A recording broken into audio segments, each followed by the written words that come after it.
Dans une étude récente de Odoxa, plus de 75% des Français trouvent qu'il serait mieux de taxer les plus riches. Ils pensent que, finalement, les riches seraient des égoïstes et devraient payer plus d'impôts que les autres. Mais sais-tu pourquoi les riches sont de plus en plus riches? Ils savent profiter de certaines niches fiscales françaises qui sont proposées. Autrement dit, ils en savent plus que nous.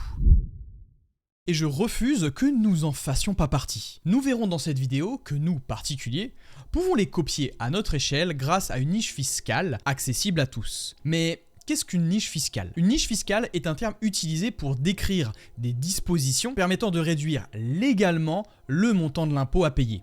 Ces dispositifs peuvent exister sous différentes formes, telles que des déductions, des crédits d'impôt, des exonérations ou des réductions d'impôts. Elles sont souvent créées pour encourager certaines activités ou investissements jugés bénéfiques pour l'économie ou la société. Pour ceux et celles qui investissent en bourse, il existe une enveloppe fiscale qui permet justement de soutenir les entreprises européennes et françaises. Cette petite enveloppe, bien que très sous-estimée, permet de ne pas payer d'impôts sur tes plus-values et les dividendes reçus, et de réduire considérablement son imposition. Et ça, en toute légalité. Dans cette vidéo, tu vas découvrir l'un des paradis fiscaux que tout investisseur boursier se doit de connaître, le PEA. Créé en 1992, le plan d'épargne en actions connu sous l'acronyme PEA a ouvert une nouvelle ère dans le monde de l'investissement francophone. En 2022, le nombre total de PEA ouverts en France s'élevait à 6,4 millions, ce qui représente un encours total de 101 milliards d'euros. Mais qu'est-ce que le PEA et en quoi est-il pertinent pour un investisseur? Le PEA est, avant tout, un instrument financier conçu pour encourager l'investissement dans les entreprises européennes. L'idée était extrêmement simple.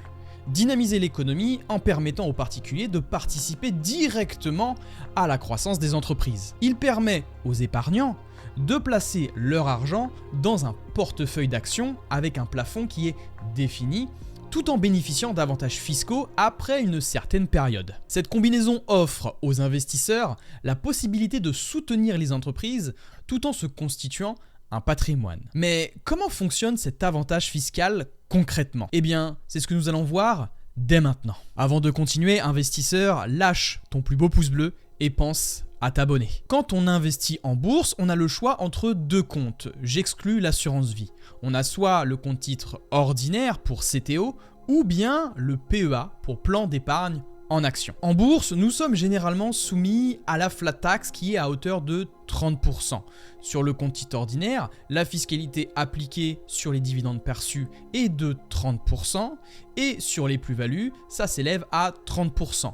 Je ne vais pas rentrer dans les détails concernant la loi de non-double imposition sur les dividendes, ça sera peut-être l'objet d'une future vidéo. Autre chose aussi, il faut savoir que selon les revenus des personnes, il est peut-être mieux d'opter pour le barème progressif. Mais ce n'est pas le sujet de la vidéo. Ensuite, passons sur le PEA pour plan d'épargne en action. Ici, la fiscalité appliquée, eh bien, elle est tout autre. Sur les dividendes perçus, eh bien, tu effaces ces 30%. Et sur les plus-values, tu effaces également ces 30%. Mais comment ça? Comment ça se fait qu'on n'est pas imposé à l'intérieur du PEA? Retiens bien ça, à l'intérieur. Regardons. Le plan d'épargne en action, donc le PEA, offre plusieurs avantages fiscaux qui sont significatifs. Premièrement, tu as l'exonération sur les plus-values et l'exonération sur les dividendes comme je t'ai montré précédemment. Ce qu'il faut savoir, c'est que chaque dividende perçu, chaque plus-value vendue, tant qu'ils sont réinvestis à l'intérieur du PEA, ne sont pas imposables. Tu peux vendre et générer des plus-values tant que ça ne sort pas à l'extérieur du PEA, donc vers ton, quand je dis ça, c'est à l'extérieur vers ton compte bancaire, tu échappes tout simplement à l'imposition. Mais, il y a un gros mais, attention. Le PEA a son lot d'inconvénients. Pour profiter de certains avantages fiscaux, il faut que tu respectes certaines conditions. La condition numéro 1, c'est que le PEA est réservé aux résidents français et il faut être majeur.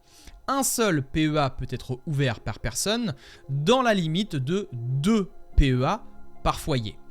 La condition numéro 2, c'est qu'il y a un plafond de versement. C'est-à-dire que tu peux verser à hauteur de 150 000 €, mais je rajoute encore un petit mais, c'est que les dividendes perçus et les plus-values générées peuvent dépasser ces 150 000 €. C'est juste sur le versement. Finissons sur l'ultime condition.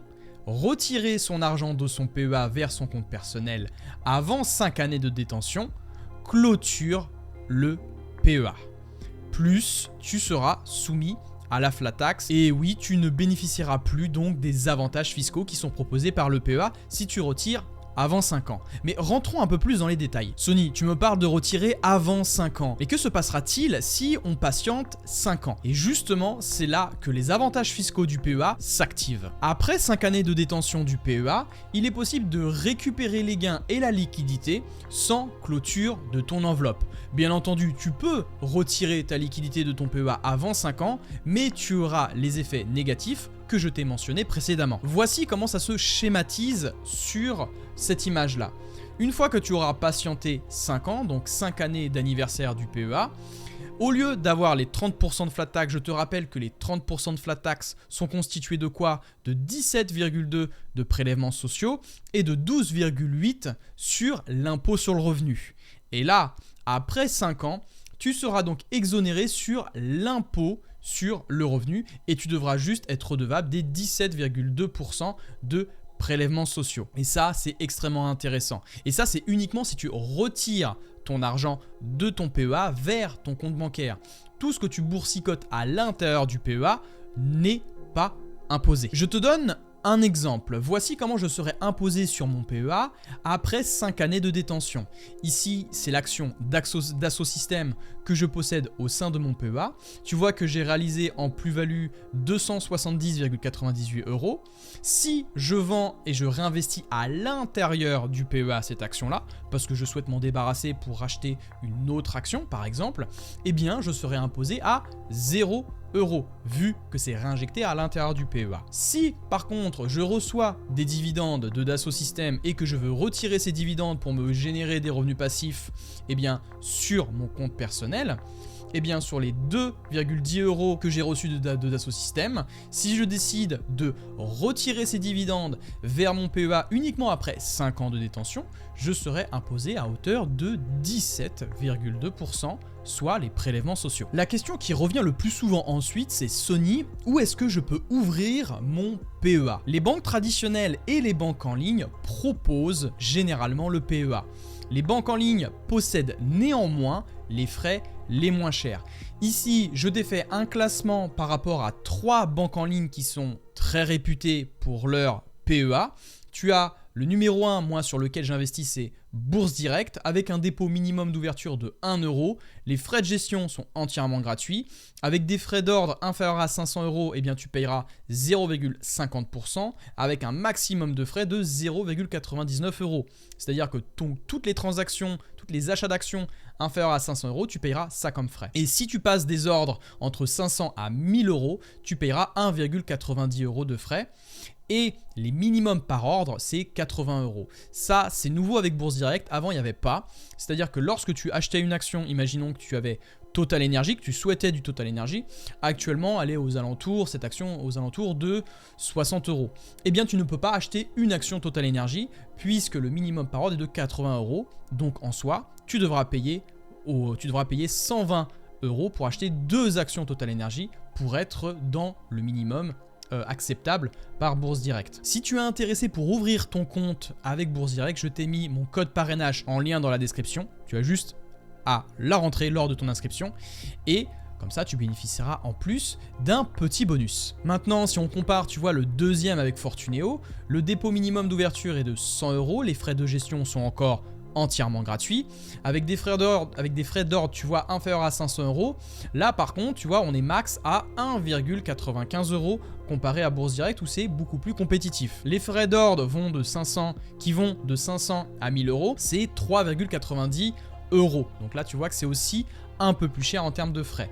Et par contre, là où il y a un petit avantage pour Fortuneo, pour les petits porteurs, c'est-à-dire que le minimum par ordre, eh bien, c'est un titre. C'est-à-dire que tu peux acheter une action Total Energy à 60 €, une action Michelin qui se trouve à 30-40 € sans avoir ce minimum par ordre. Et le troisième courtier, la troisième banque en ligne que je recommande, eh bien c'est Boursobank avec un dépôt minimum, tu vois, de 10 €, des frais de gestion qui sont gratuits, des frais d'ordre inférieurs à 500 €, tu vois, bah c'est pas pareil, c'est le plus cher par rapport à Fortuneo et Bourse Direct, et des frais d'ordre de 500 à 1000 € qui se retrouvent à 0,50%. Donc tout dépend de combien est-ce que tu mets, mais ça peut être beaucoup plus élevé, avec un minimum par ordre par contre là, qui est moins avantageux pour les petits portefeuilles, qui est un minimum d'ordre à 100 €. Alors pourquoi opter pour les banques en ligne plutôt que les banques traditionnelles ? Eh bien il y a eu des études de l'AMF qui montrent que c'est beaucoup plus cher. Regarde-moi ça. Il faut faire attention aux frais des banques traditionnelles. Il ne faut surtout pas les sous-estimer car elles peuvent ruiner vos performances sur le long terme. Les images que tu vois juste ici, c'est une étude de l'AMF par des tarifs constatés au 1er janvier 2023. Ce que tu remarques, c'est que les banques et les courtiers en ligne, tu vois qu'il y a une grande différence. Pour des ordres par exemple de 5000 €, pour les banques, tu devras payer 25,8 €. Comparé au courtier en ligne, où tu devras payer seulement 7,6 € pour des ordres de 5000 €. L'ordre de grandeur est encore plus important si on prend des ordres de 10 000 €. Prenons maintenant les frais totaux annuels sur l'image de droite. Exemple pour un portefeuille détenu, tu vois, dans un PEA de 60 000 €, donc environ 10 lignes, et 12 ordres de 5 000 €. Tu vois que les banques prennent 488 € comparé aux courtiers en ligne qui prennent environ 86 €. Donc tu vois que oui, selon l'étude de l'AMF, les banques traditionnelles sont beaucoup plus chères que les banques en ligne, donc fais bien attention. Alors maintenant tu vas me dire, ouais, faire attention, pourquoi ? C'est que 2%, allez, 1,50%, 2% par an de frais, pour les banques traditionnelles, c'est peu, c'est pas beaucoup, ça vaut pas le coup de changer. Eh bien, il faut peut-être que tu t'inquiètes par rapport à ça. Les frais tue les intérêts composés et tes performances en bourse. Prenons le cas avec un investissement, tu vois, sur le S&P 500 à hauteur d'une performance annuelle de 10,43%. Au-dessus, tu peux potentiellement gagner au bout de 30 ans plus de 1 182 000 €. Et lorsque tu rajoutes les frais sur 30 ans avec 2% par an, eh bien, tu perds 384 889 €. Et ça, c'est en sous-estimant les frais. Et au bout de 30 ans, au lieu de gagner 1 million d'euros, eh bien, tu serais parvenu à 797 722 €. Cette vidéo n'est pas un conseil en investissement et toute performance passée ne préjuge pas des performances futures, mais les données académiques nous montrent que sur plus de 100 ans, le S&P 500 est l'actif le plus performant. Investisseur, j'espère que cette vidéo t'aura plu. Si tu veux aller plus loin et continuer à te former entièrement gratuitement, je t'offre 3 vidéos masterclass pour te former 100% gratuitement. Le lien est dans la description, c'est le premier lien, tu ne peux pas le louper. Et toi investisseur, as-tu investi sur le PEA ? Laisse-moi ta réponse en commentaire et j'aimerais en discuter avec toi. Investisseur, je te souhaite une très belle journée ou une très bonne soirée selon l'heure à laquelle tu m'écoutes. Que la croissance et le rendement soient avec toi dans ton PEA. C'était Sony, à très bientôt.